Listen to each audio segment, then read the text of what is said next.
Here is a troubling thought for you. Your kids don't have to leave the house anymore to get high.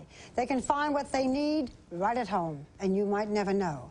After all, who would suspect that the products you keep right under the kitchen sink could be misused, sprayed onto a rag or into a baggie, and the fumes inhaled? The latest survey of teenage drug use is not encouraging. The government says nationwide, the number of 13-year-olds using drugs is climbing, and many of them are choosing a cheap and convenient way to get high, inhalants. Now, as Lynn Scher reports, parents and kids have been warned about alcohol and cocaine, but do they know about the danger of under-the-counter drugs? They are ordinary household products used to paint our houses, fuel our cars, erase our mistakes. But increasingly, they are being misused for a most extraordinary purpose: to get high. It was a great feeling. It was fun. It was cheap. It takes all your pain away. It makes you numb, makes you forget. You hallucinate and you'll pass out, you know, and you wake up and you think, that's great. It's great. Is passing out a good feeling? Yeah. It is hard to believe, but kids today will inhale the fumes from just about anything. It is called huffing, and it's the cheapest, most available high on the market. We've known about airplane glue for some time, but now they're sniffing other solvents with a wide variety of chemicals that produce instant intoxication. Or they're breathing in the propellant gases from aerosol products. Either way can be deadly.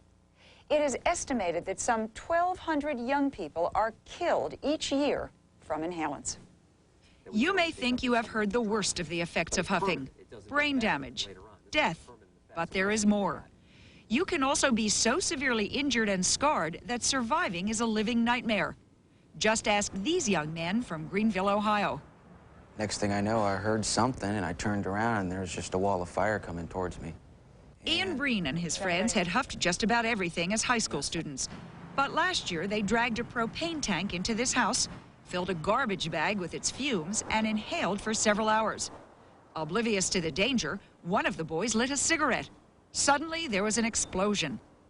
Darryl Salinas was so stoned, he only realized what was happening when someone else complained of the heat. And I said, well, man, I'm feeling hot too, you know. And then when I stood up, that's when my skin started sticking to the chair, and I knew we was on fire. I wasn't aware of what happened, really. It was Clint Randall who set off the explosion. Amazingly, he only realized what was happening while waiting outside for the ambulance. I looked at my skin, it was all peeled off, and most of it was like it was melted to my sweatshirt and shorts. How much of your body was burned, Clint? 98. 98% of Clint's body was covered with third-degree burns. For a while, he had to wear a mask on his face to control the scarring. Doctors also had to amputate some of his fingertips and his left foot. Ian and Darryl had surgery too. Both burnt almost half their bodies and were in the hospital for months.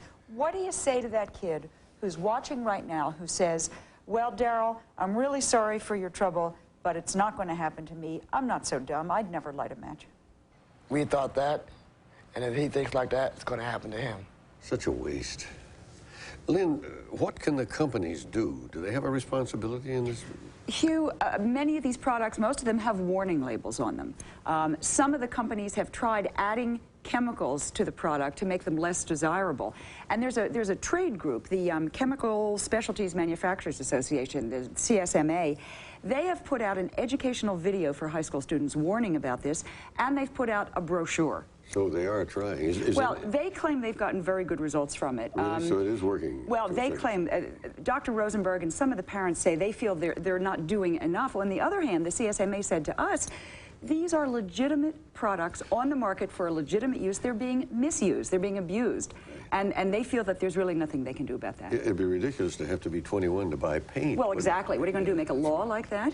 Now, apparently you don't have to be a chronic user to die from it. One use. One use can kill you. One time and you can die, although many of the people we talked to were chronic users. Now, are there warning signs that a parent could look for? There are indeed, and the first is the obvious. In terms of paint, if you see flecks of paint on your kid's face, you know, take a whiff. If you smell the fumes, something's going on. Look for the paraphernalia. Plastic bags, a wet rag, a sock. These are used to inhale. These are all signs that should be looked for. Thank you, Lynn. Never knew any of this. Wow.